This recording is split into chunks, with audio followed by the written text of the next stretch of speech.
Today I'm here to share with you an update from the FMCSA about the freight rate transparency debate. The big debate that's been going on between OOIDA, TIA, and the FMCSA. Basically, a disagreement about freight rate transparency for freight brokers, okay? So this has been going on for a while, but just the other day, the FMCSA put an update out, which is designed to kind of clarify what they're thinking in regards to rule changes and how it would impact all parties. Okay, so that's what I'm going to share with you. I'm also going to share with you kind of my thoughts behind these updates, as well as how you as a freight broker might be able to navigate this and come out unscathed. Okay, so here we go. There are 4 primary changes that the FMCSA is suggesting. One is broker has to keep records in electronic format. Okay, well, the reality is I would say that the mass of brokers out there, the heavy majority of brokers out there, probably 90+%, are already doing their rates and already doing all their documentation and their rate confirmations and everything digital. Okay, it's almost all digital, very little paper today. Unlike when I started back in 2003, things were very paper intensive. We used to have filing cabinets, dozens of filing cabinets filled with carrier broker agreements and shipping documentations and everything. It was a nightmare. We actually had to expand our office because of all that. But now today, everything is digital, right? So that's not an issue, and I don't think that's going to have a major impact, all right? And it makes total sense to me. Number 2, revisions to the contents of broker records, including itemized charges and fees. So what they're looking for, when you provide, if the broker provides the rate transparency to the carrier, they want an itemized breakdown of every component, including any broker-related services or accessorials or per mile or, fuel surcharge. They want a full breakdown, an itemized breakdown of that, okay? So they want a detailed breakdown. So that's part 3. Brokers must provide records upon request. The FMCSA stated that the current regulation frames the broker transparency requirement as a right of the transacting parties to review the records. Now, this is you got to understand that broker rate transparency has been on the books for many, many decades. But the fact of the matter is, it has never really truly been implemented on a large scale. Now, there may be lots of reasons behind that, but ultimately, they're trying to reinforce the fact that brokers are required to provide rate transparency on any transaction that a carrier is party to, okay? And so, but one thing you have to understand, one of the things that brokers have done over the years, and this has been going on for decades, is as a part of their broker carrier agreement, they would add a clause in there that carriers would agree to, that they would waive their right to any rate transparency documentation or any rates or commissions or financial records as it relates to that transaction. So they would add it into the broker carrier agreement, and the carrier would waive their right to request that information, okay? So that's been going on for a while. And what OOIDA and the carriers are asking for is that carriers are asking that brokers cannot add that to their agreements and cannot allow carriers to waive those rights.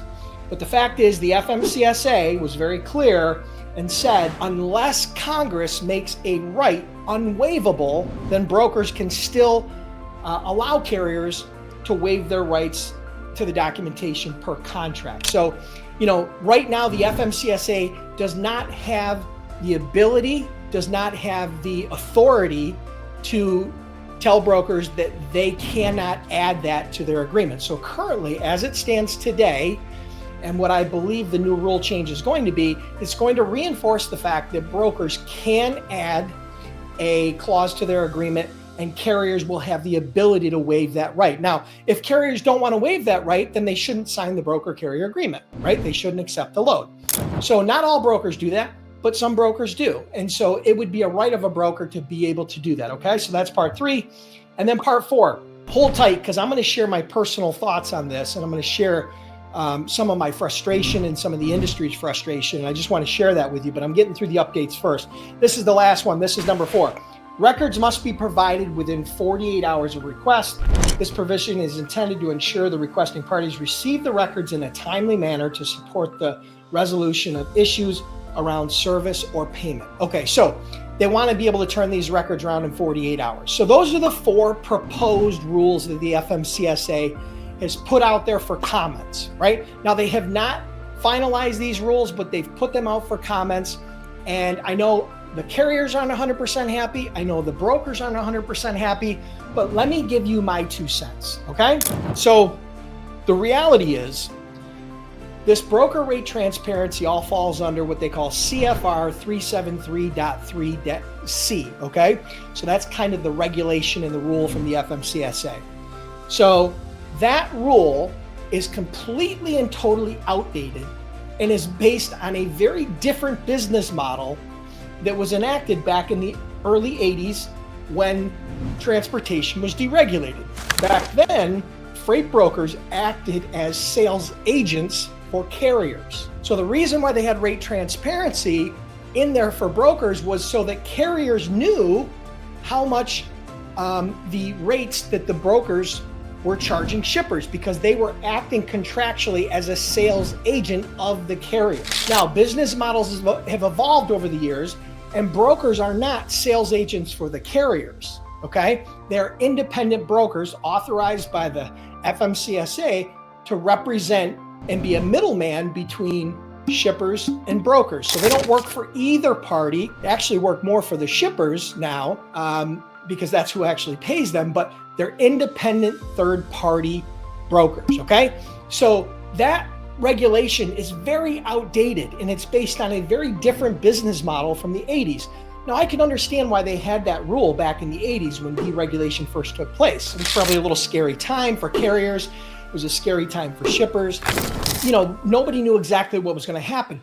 But the fact of the matter is, okay, that is a very outdated rule, right? And so I think the FMCSA and I think the industry as a whole has to realize why this was put in place and how the industry has changed. That's number 1. Number 2, I have a very strong opinion about this, okay?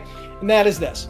Why should brokers, just as a basic level, why should brokers have to provide their proprietary rate data to a potential competitor? Because the reality is this. Carriers are what I call are in co-opetition with brokers. They're not direct competitors, but they definitely could be, right? So they're in what I call co-opetition. So those carriers that get that rate data could leverage that rate data to compete directly with brokers, right? The fact of the matter is, the 2 hardest parts about being a broker, in my opinion, are number 1, sales, developing relationships with shippers, and rating, developing and understanding the spot market, contract market, based on lanes, based on seasonality, based on fluctuation of fuel, and all the dynamics that go into freight rates. And so it's very costly, it's very time consuming, it's very expensive to not only sell, but to have a strong understanding of the spot market so that you can make sure that you're rating your shipments properly to actually get loads from your customers. Because the fact is, you know, brokers quote loads every single day, right, to different shippers. The shipper makes a decision based partially on the rate, but also partially based upon trust and value and relationship and everything that goes into it. So the reality is that, you know, it's very expensive. It's proprietary data, and you don't see this in any other commercial industries. Companies like brokers have to provide this type of data because it is proprietary. It's recognized universally as proprietary data, okay? That's number 2. Number 3, the FMCSA needs to stop wasting time on rate transparency, which will have a 0 impact on rates, okay?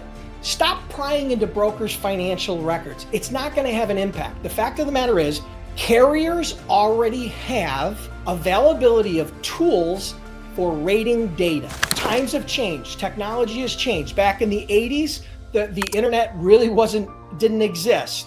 Finally, in the 2000s and beyond, it really started to proliferate. And technology now allows anybody to go online and use rating tools, whether that be from the Internet Truck Stop, whether that be from the DAT, whether that be from different providers that have now created databases and have systems that you can go in and you can actually educate yourself and get market intelligence and rate intelligence. Carriers have access to as much rate intelligence as brokers do. So the fact is that has already created a competitive environment. It's already created an equal playing field, right? So the free market needs to be able to run and help you build business. And the reason why is because supply and demand is what determines rates. And that's what people have to understand. Brokers don't determine rates, shippers don't determine rates, carriers don't determine rates. It's the free market. It's called supply and demand. The number of trucks compared to the number of loads. If there's more trucks than loads, rates go down. If there's more loads than trucks, rates go up. Very simple. Brokers do not determine rates. And the fact of the matter is carriers have access online to all the same rate data that brokers do. So the reality is they already have transparency. They already have the ability to educate themselves and use that data to negotiate with brokers. So it's really redundant to be able to try to enforce brokers into providing rating data. Okay, so that's one of the last ones. And then finally, the FMCSA needs to start focusing on the real problems in the logistics industry. Number one, fraud. Number two, theft. Currently, based on some research that I did, the annual cost of theft and fraud is over $15 billion a year. We're sitting here, OIDA, FMCSA, the TIA, arguing over rate transparency, spending hundreds of thousands, millions of dollars, probably by the time this is all over, of taxpayer money to solve a problem that's not a problem. So listen, here's the reality. As it stands today, if you are a broker and you do not want to provide rate transparency to your carriers, you have the right to add a clause to your broker-carrier agreement that simply says that they waive the right to be able to receive rating documentation based on CFR 373.3-C, right? You do not have to provide that data. Now, we don't know what the final rulemaking is going to be, but the reality is this: the FMCSA has already said that unless Congress, okay, which isn't going to happen, unless Congress says that there is a right that is unwaivable, they have to change the definition of a right, and they say that it's unwaivable, then currently we're going to be able to operate under the same system that we were operating before. And what happens is ultimately this was a complete waste of time and an exercise in futility. And so I know that carriers aren't going to be happy about this. I know that a lot of brokers aren't going to be happy about this. I know the FMCSA is stuck in the middle, but the reality is the FMCSA needs to focus on the real problems, which is theft and fraud. And if they do, maybe we can start solving those problems, because rate transparency isn't the issue. The reality is you can look at the data. It's publicly available. Go to any large publicly traded freight brokerage and you're going to see that on average, the profit margins for brokers is between 10 and 20% on full truckload. Now, I'm not saying some brokers don't make 30 or 40% or more on certain loads. But what you're not factoring into the equation is that many times brokers are losing hundreds, if not thousands of dollars on loads just in order to retain their customers. So there's a lot of dynamics that go into that. I hope this makes sense to you. If it does, and if this benefited you, hit the like button now. Totally appreciate you being here. Listen, if you're curious about becoming a freight broker or a freight agent and you're looking for some help, you're looking for a guide, you're looking for a system that can walk you from A to Z, check out freightbrokerbootcamp.com. Trained over 10,000 students, had that program for over 15 years. And we offer a 100% unconditional money-back guarantee. So you can check that out. We're well known to be the most cost-effective and comprehensive online freight broker and freight agent training program. You can check that out at freightbrokerbootcamp.com.